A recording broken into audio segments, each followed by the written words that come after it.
시청자 여러분 안녕하십니까? VOA 뉴스투데이 시작합니다. 미국 정부가 동결한 북한 관련 자산이 3,169만 달러인 것으로 나타났습니다. 북한의 동결 자산은 미국 은행 등에 예치된 북한 자금과 제3국 국적자의 대북 제재 위반 자금으로 추정됩니다. 첫 소식 함지하 기자가 보도합니다. 미국 재무부가 북한 등 테러 지원국으로 지정된 나라에 동결된 자산 현황을 집계한 테러리스트 자산 보고서를 발표했습니다. 재무부는 이를 통해 지난해를 기준으로 봉쇄한 북한 관련 자산이 3,169만 달러라고 밝혔습니다. 미국 은행이나 미국의 금융권과 연계된 해외은행 예치 대북 제재 위반 자산으로 추정됩니다. 또 북한과 직접적인 연관이 없지만 대북 제재 위반으로 인해 미국 정부가 압류한 외국인 등의 자산도 포함된 것으로 보입니다. 보고서는 대북 제재가 북한 정권뿐 아니라 북한을 대신하거나 북한과 연계된 활동을 하는 개인과 기관도 겨냥하고 있기 때문에 이들 모두에 대한 봉쇄 자산도 이번 집계에 포함됐을 수 있다고 설명했습니다.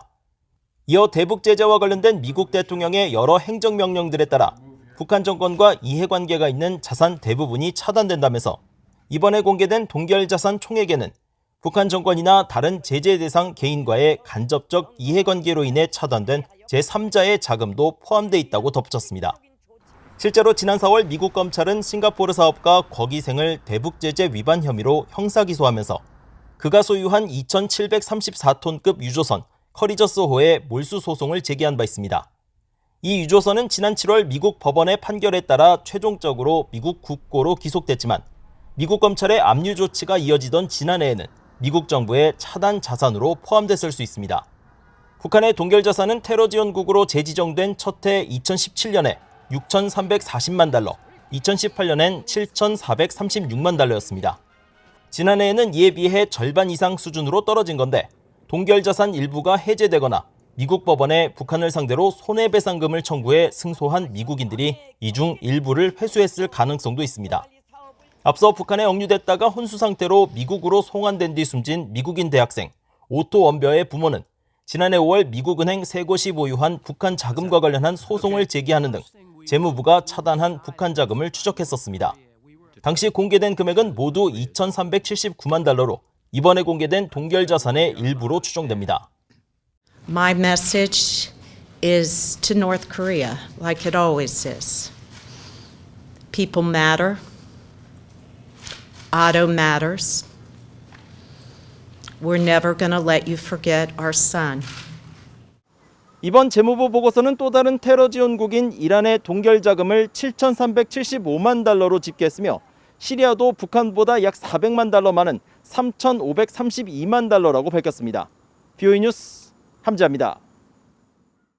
유럽연합 EU가 북한에 완전하고 검증 가능하며 되돌릴 수 없는 비핵화, 즉 CVID를 향한 신뢰할 수 있는 길에 나설 것과 유엔 안보리의 모든 관련 결의를 즉각 준수할 것을 촉구했습니다.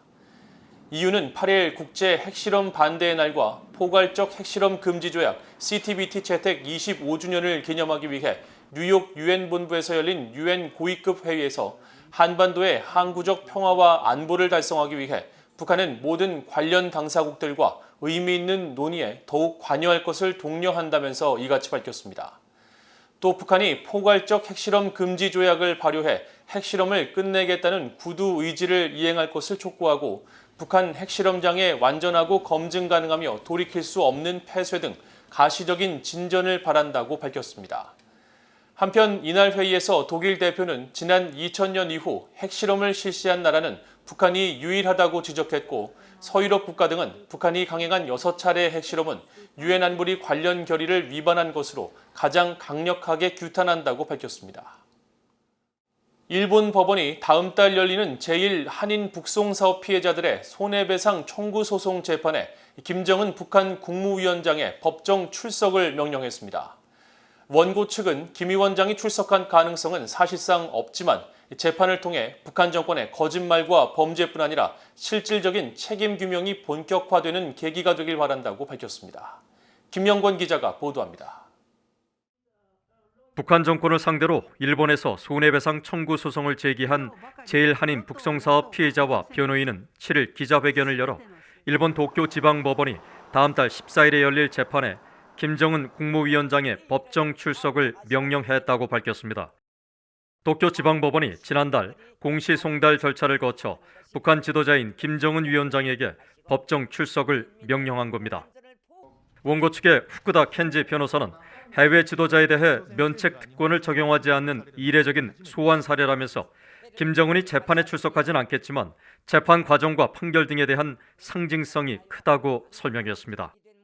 이번 소송은 북한 정권의 조직적인 지상낙원 선전에 속아 북한으로 갔다가 탈출해 일본으로 돌아온 제1한인 피해자와 가족 5명이 2018년 북한 정부를 상대로 제기한 것으로 3년 만에 재판이 처음 열리는 겁니다. 이들은 북한 정권이 북한을 지상낙원으로 속여 제1한인 가족을 유인한 뒤 북한에서 굶주림과 신분차별, 이동의 자유 제한 등 기본적인 인권을 침해했다며 1인당 1억엔, 미화로 90만 달러에 달하는 손해배상 소송을 청구했습니다. 소송을 주도한 올해 79살의 가와사키 에이코 씨는 BOA에 북한을 상대로 한 제1한인 피해 관련 첫 재판이 열린다는 사실에 감회가 크다고 말했습니다. 정말 오랜 시간이 걸렸거든요. 여기까지 오는데 이제는 성사됐구나 하는 그런 감회가 깊어요. 이 10월달 재판이 시작이에요. 앞으로 많은 일이 아마 전개돼야 될 거예요. 북한 정권이 지난 1959년에서 1984년까지 벌인 제1한인 북송 사업은 유엔 북한인권조사위원회가 2014년 최종 보고서에서 납치와 강제 실종 등 반인도적 범죄로 분류한 대표적인 사례 중 하나입니다. 유엔은 특히 북한의 지상낙원 선전을 믿고 북한으로 이주한 제1한인과 가족이 25년간 93,340명이며 이 가운데 1,800여 명의 일본인 아내도 포함되어 있다고 밝혔습니다. 가와사키 씨는 재판을 통해 북한 내 책임자들에게 실질적인 법적 처벌이 내려져 김 씨 독재 정권에 대한 책임 규명이 본격화되길 바란다고 말했습니다. 인권을 무시하고 사람의 자유를 짓밟고 한 대상은 개인이든 국가든 법으로 처리돼야 된다고 생각하고 있어요. 1억 원의 돈이 문제가 아니에요. 이 재판을 통해서 아무리 막강한 권력이나 독재자가 할지라도 법에 의해서 꼭 처벌을 받아야 한다는 걸 온 세상에 알리자는 것. 가와사키 씨는 또 북송 사업이 일본 적십자사의 지원 속에 이루어진 만큼 일본 정부도 책임에서 자유로울 수 없다면서 이번 재판에서 승리한 뒤 북한에 남아있는 피해자 가족과 후손들의 송환을 위한 구제 캠페인을 펼칠 것이라고 말했습니다. 다음 달 14일에 열리는 재판은 변호인단과 원고 5명이 모두 변론을 한 뒤 최종 판결은 일본의 회계연도가 끝나는 내년 3월 전에 내려질 것으로 전망되었습니다. BOA 뉴스 김영권입니다. 한국의 잠수함 발사 탄도미사일 SLBM 개발은 한반도의 군사적 측면에서 도움이 될 것이라고 미국 내 전문가들이 분석했습니다. 워싱턴의 민간단체인 민주주의 수호재단의 데이비드 맥스웰 선임연구원은 8일 BOA에 한국의 SLBM 비공개 수중 사출시험 성공 보도와 관련해 북한이 아직 SLBM 개발에 완전한 능력을 보여주지 못한 상황에서 한국의 군사적, 기술적 우월성을 보여주는 또 다른 증거라고 강조했습니다. 이언 윌리엄스 전략국제문제연구소 CSIS 미사일 방어 프로젝트 부국장은 한국의 SLBM이 단순히 북한을 겨냥한 것이 아니라 중국의 잠재적 침략 억제를 고려했을 수 있다고 말했고, 제프리 루이스 미들베리 국제학연구소 동아시아 비확산센터 소장은 SLBM 개발이 한국과 북한 사이에 심화하는 군비 경쟁의 일부로 생각한다고 설명했습니다.